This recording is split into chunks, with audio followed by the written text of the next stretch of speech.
Det er cheftræner Mads fra Stærkt København. I dag skal vi se på baglov, fordi vi generelt ser, at folk ikke får aktiveret dem ordentligt, og derfor så får de ikke arbejdet ordentligt med dem.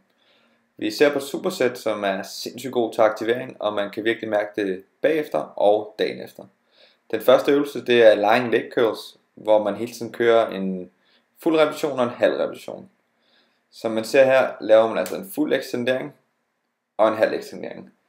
Det betyder altså, at man stopper den ekscentriske fase af løftet, og derfor får bedre kontakt med baglåret. Det er en rigtig god isolationsøvelse til baglåret. Den måde vi har struktureret det her sæt på, det er først at vi isolerer baglåret, og bagefter så går vi altså over til en større øvelse for at færdiggøre det. Det gør også, når man kommer til den større øvelse, at man er klar til at arbejde med de muskler, som man har fokus på. Vi kommer over til Bulgarian deadlift, som er en variation af dødløft, som vi rigtig godt kan lide til baglår. Jeg får fat i barn, og jeg kan allerede mærke nu, hvordan min baglår har arbejdet. Så den her isolation, som vi allerede har kørt, det medfører altså, at mit bulgarske dødløft bliver meget bedre i forhold til at arbejde med baglåret. Som vi ser her, går jeg ned og får strukket mit baglår i den excentriske fase, og kommer kontrolleret op igen.